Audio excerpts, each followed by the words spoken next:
Thanksgiving was supposed to be warm, loud, full of laughter and the smell of roasted turkey. Instead, I remember the silence. The kind that burns. My grandfather stood at the head of the table, a man worth billions. A man I had only ever seen in control with a dark bruise blooming beneath his eye. Every guest froze. My mother smirked, swirling her wine. "He got what he deserved," she said. "Dad taught him a lesson." My father grinned, proud of the violence everyone pretended not to see. I felt my stomach twist. Something was wrong, terribly wrong. Then Grandpa reached into his coat and pulled out a black envelope. He didn't look at me. He looked at my mother. When he handed it to her, her smile vanished. Color drained from her face, and for the first time in my life, I saw fear in her eyes. I could feel every eye flick between my mother, my father, and the black envelope resting in her manicured hands. The tension in the room was so sharp it could have sliced through the silverware. Grandpa didn't sit down. He just stood there, cane in hand, eyes steady on my parents like a man watching his own house burn down. My mom laughed awkwardly, trying to regain control. "Dad, please, this isn't funny. Everyone's watching." "I know," Grandpa said softly. "That's the point." I caught my father's glance cold, annoyed. He hated when Grandpa talked in riddles. "What's this about?" he asked. "You're making everyone uncomfortable." Grandpa ignored him. "Thanksgiving is about gratitude, isn't it?" His tone was calm, almost gentle. "But it's hard to be thankful when the people you love are the ones who hurt you most." "I'm stare, buddy, into that why." The guests shifted in their seats. My mother's smile cracked. I stared at the bruise again, dark and swollen, right below his eye. That wasn't from age or clumsiness. That was from a fist. My throat tightened. "Grandpa," I whispered, "who did that to you?" He turned his gaze toward my father, and the room seemed to stop breathing. "Ask him," Grandpa said. My mother shot up from her chair. "That's enough!" But Grandpa's voice cut through her like thunder. "No, Rachel. It's finally enough." My father's jaw tensed, but he didn't deny it. Not even once. I didn't understand everything yet, but I knew, deep down, that whatever was inside that black envelope wasn't just going to change the night. It was going to destroy the family I thought I knew. 3 days before Thanksgiving, the house already smelled like tension. Mom was pacing in the hallway, her phone glued to her ear, whispering words like shares, trust fund, and transfer. I'd never seen her like that before, desperate, almost trembling. When she noticed me, she forced a smile. "Emma, sweetie, don't you have work to do?" I frowned. "Mom, are you arguing with Grandpa again?" She sighed, pretending to be exhausted. "Your grandfather's stubborn. He thinks the world owes him loyalty because he's rich. But we're family. That money should stay in the family." Her tone made me uneasy. "He already helped us," I said quietly. "He paid off the lake house, Mom." "That was nothing," she snapped. "After everything we've sacrificed for him?" But the truth was, Grandpa hadn't asked us to sacrifice anything. My parents chose to live under his wealth, his house, his cars, his lifestyle. That night, I overheard them arguing in their bedroom. My father's voice was low but venomous. "He's rewriting the will, Rachel. I saw the lawyer's call log. He's cutting us out." "Then we'll make sure he doesn't get the chance," Mom whispered. Those words froze me in the dark hallway. I stood there, heart hammering, realizing this wasn't about family anymore. It was about control. The next morning, Grandpa showed up at breakfast with his usual calm presence, same suit, same silver watch, same half smile. But there was something new in his eyes, something sharper. He looked at my parents and said simply, "I hope you both remember that greed always has a cost." They laughed it off. But by the end of that week, that cost had come due and it left a bruise under his eye that the whole world would see. Back at the dinner table, time felt slower, heavier. The sound of forks scraping plates echoed like thunder in my chest. Grandpa stood still at the head of the table, his bruise dark under the chandelier light. "Before we eat," he said quietly, "there's something I need to give you, Rachel." My mother looked confused, feigning politeness. "Dad, can this wait?" "We have guests."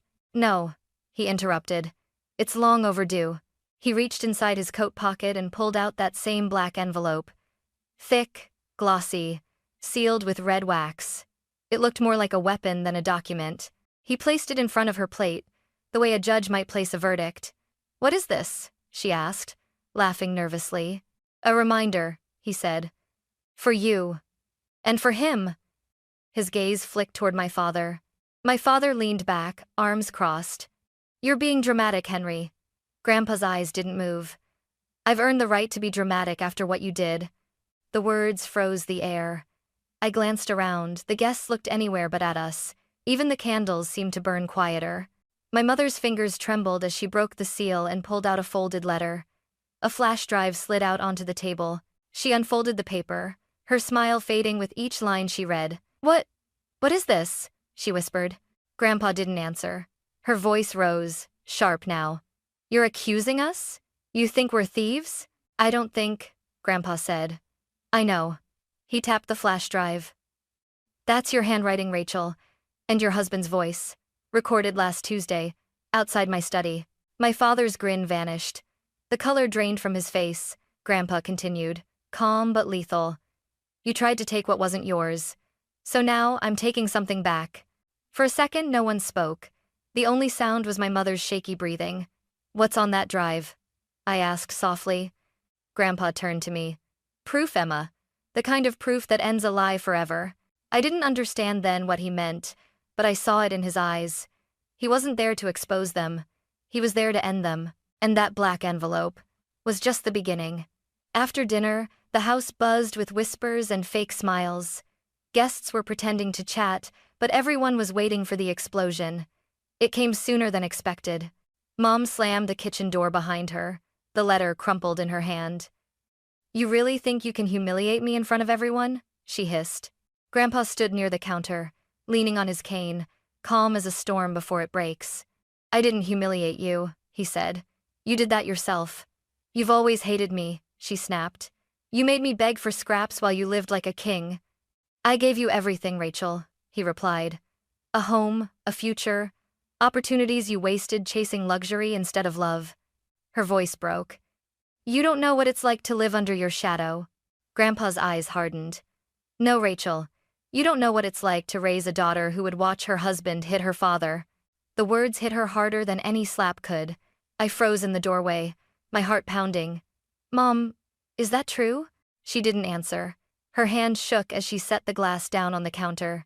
He provoked us. Stop lying, Grandpa said quietly. The bruise wasn't an accident. You were both there. Mark hit me when I refused to sign over my companies. You stood by and let him. I felt sick. Dad did that? He said I needed to be taught respect, Grandpa continued. He said you agreed. My mother's voice cracked. He was angry. You were pushing him. I was protecting my life's work, Grandpa shouted, for the first time losing composure. You wanted to drain it dry. The silence after that felt infinite. I could hear the faint ticking of the grandfather clock, the shallow breaths of three people who no longer recognized one another. Mom finally whispered, You're exaggerating. No one will believe you. Grandpa's lips curled into something between pity and warning. I don't need them to. I already have proof. The black envelope wasn't just for show, it's my insurance. Then he turned to me, his voice soft again. Emma, I didn't want you to see this side of them.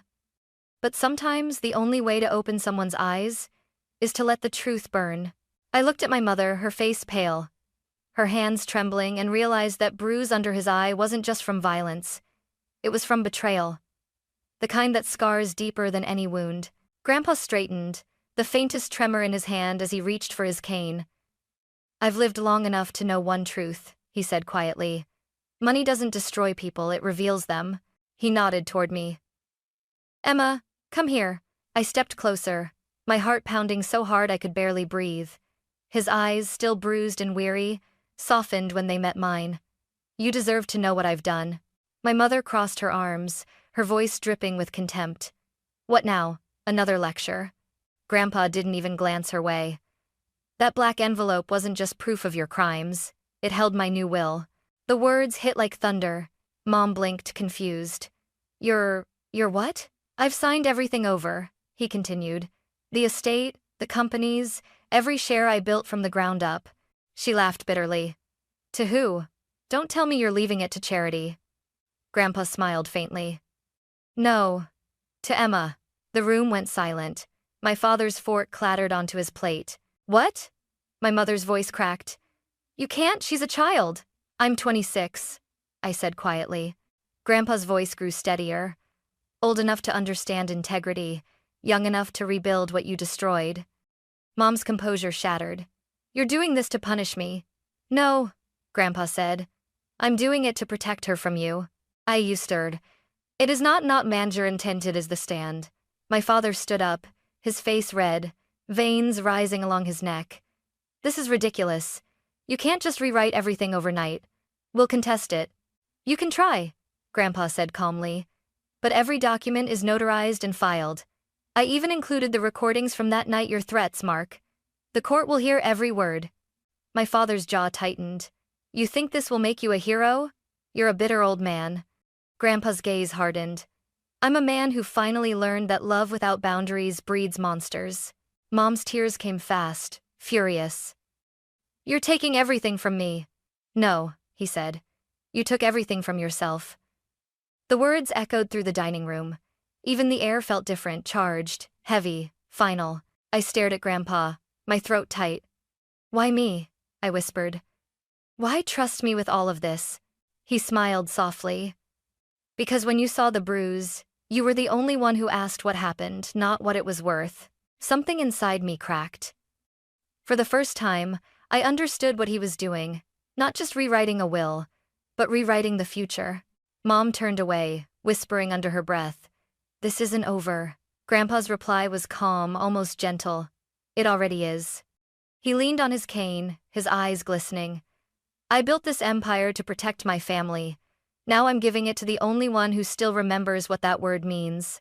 And in that moment, I realized I hadn't inherited his money. I'd inherited his war. The silence after Grandpa's announcement didn't feel real. It was the kind of silence that hums in your bones, thick, electric, waiting for something to break. Then my father laughed. A low, bitter sound. This is a joke, right? You're senile, Henry. Nobody's going to take this seriously. Grandpa didn't flinch. You hit me, Mark. You stole from me. You forged my signature. Believe me, the law will take it seriously. My mother's chair screeched across the floor as she shot to her feet. You can't talk to us like this. We're your family. Grandpa's voice was sharp as glass. Family doesn't steal. Family doesn't stand by while their spouse throws punches. Stop it! I shouted, my own voice trembling. All of you, just stop! But they didn't. Mom's tears came fast, her tone twisting between grief and rage. Emma, he's manipulating you. He's always done this, pitting us against each other so he can stay in control. That's not true, I said. Open your eyes, she snapped. Everything you have, everything you are, came from him, and he'll take it back the moment you disappoint him. I shook my head. You're the one who disappointed him. She froze. For a second, I thought she might slap me. Instead, she turned toward Grandpa. You did this on purpose, she said coldly. You wanted her to hate me. Grandpa's voice softened. No, Rachel. You did that yourself. Dad slammed his hands on the table. Enough of this moral crap.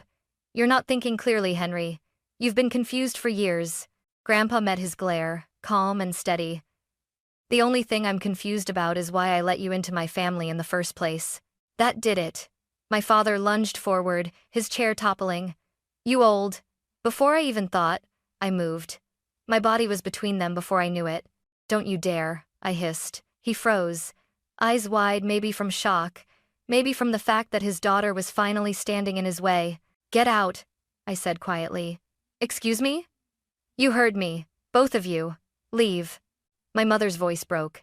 Emma, please don't do this. We're family. Family? I said, my throat tightening. You stood there while Dad hit him. You tried to steal from him. You lied to me. That's not family. Dad's jaw tightened, fury boiling beneath his skin. You'll regret this, Emma. You have no idea how this world works.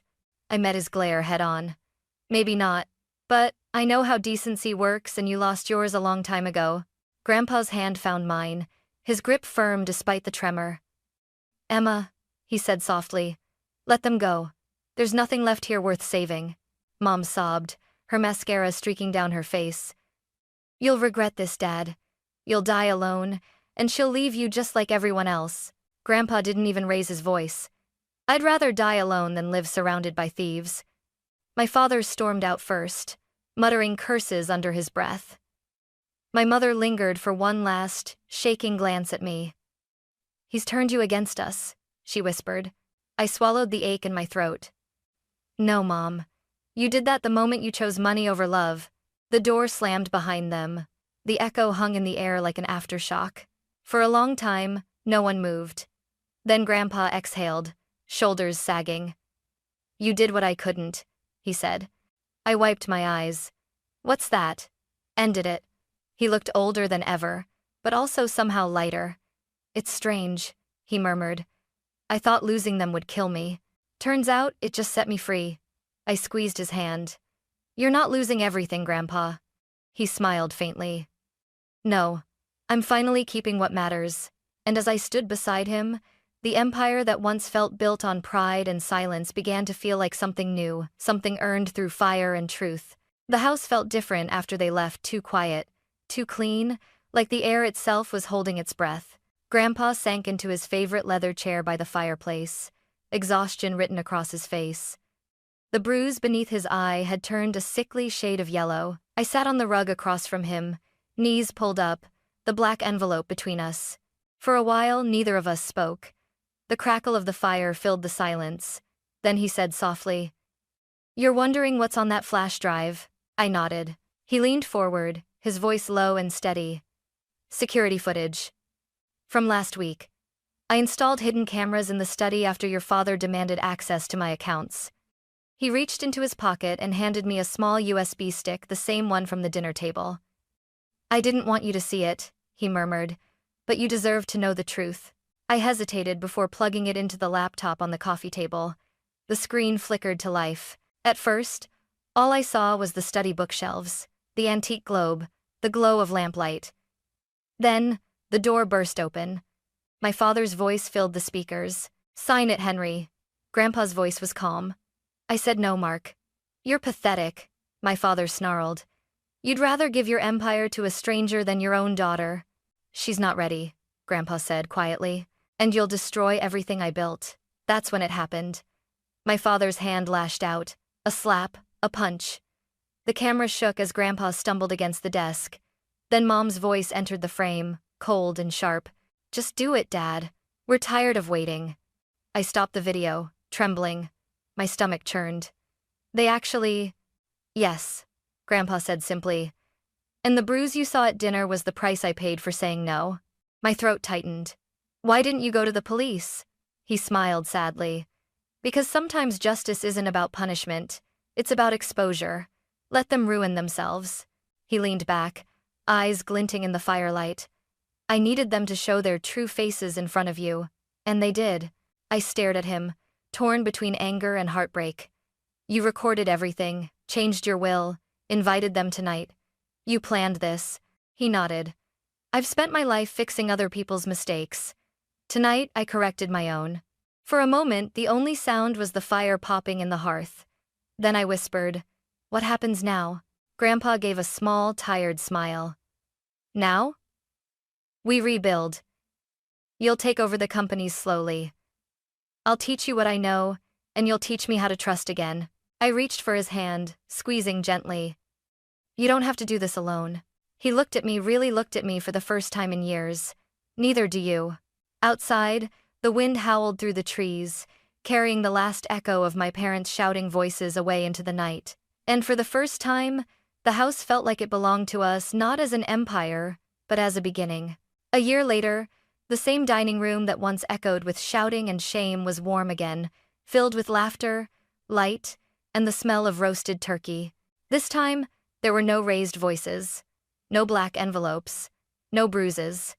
Grandpa sat at the head of the table, his cane resting beside him, a soft smile lighting up his face. He looked older, yes, but lighter, freer, like the ghosts of last year had finally left him. I stood beside him, helping pour wine into crystal glasses for our guests, his old business partners, our loyal staff, even Mrs. Lane, the housekeeper who'd known me since I was 5. For the first time in forever, it felt like family. Halfway through dinner, a courier arrived at the door with a small envelope. The handwriting on it froze me in place, my mother's. I hesitated before opening it. Inside was a short letter. Emma, I don't expect forgiveness. Your grandfather was right about us. We let greed blind us. I hope someday you'll see that I wasn't born cruel. I became that way trying to keep up with him. I'm sorry for what I allowed to happen that night. Take care of him. Mom. My hands trembled slightly as I folded the letter. Grandpa watched me quietly. Will you answer her? He asked. Maybe one day, I said. When I know she's changed. He nodded. Forgiveness isn't a debt. It's a gift. Give it when your heart's ready, not before. The words settled deep inside me, warm, steady, true. Later that night, after the guests had gone, Grandpa and I sat together by the fireplace. He stared into the flames, the light flickering across his weathered face. You've done well, Emma, he said softly. The companies are growing again. You've kept our name clean. I just followed what you taught me, I said. He smiled. No, you didn't. You did better. You led with empathy, not fear. That's something I never managed to do. Outside, snow began to fall soft, slow, cleansing. I looked at him, this man who had been both the foundation and the storm of my life, and said, You were right, Grandpa. Money doesn't reveal who we are, it magnifies it. I just hope I've become someone worth magnifying. He chuckled, eyes glistening. You already have.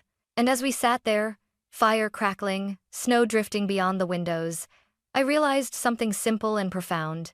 The real inheritance wasn't his empire. It was his lesson. That blood may make you related, but loyalty makes you family.